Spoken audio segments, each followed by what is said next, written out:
Mana sizlarga do и после ko'rishinglar mumkin. Bu natijaga biz 6 oyda erishdik. Ko'p insonlar kosmetologga kelishga, qizlarni olib kelishga qanaqadir noto'g'ri fikrda, miflar bor. Mana yaqinda ham shu holat bo'ldi. Hali yosh-ku qizim, mezoterapiya qilsam yuzida osilish bo'ladimi u yoq? Har xil savollar berishadi. Amma shunchaki ota-onalar uchun aytib qo'ymoqchiman. Kosmetologiyada biza qiladigan mezoterapiyalar, pilinglar bu vrach kosmetologlar, professorlar, dermatologlar tomonidan aynan muammo uchun ishlab chiqarilgan.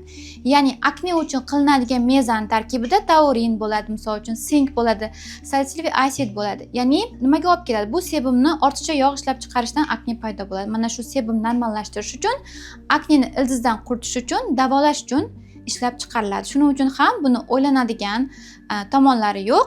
Bu qizimizga ham xuddi shu muolajalarni qilganmiz, 2 marta meza qilganmiz va piling qilganmiz va albatta домашний уход.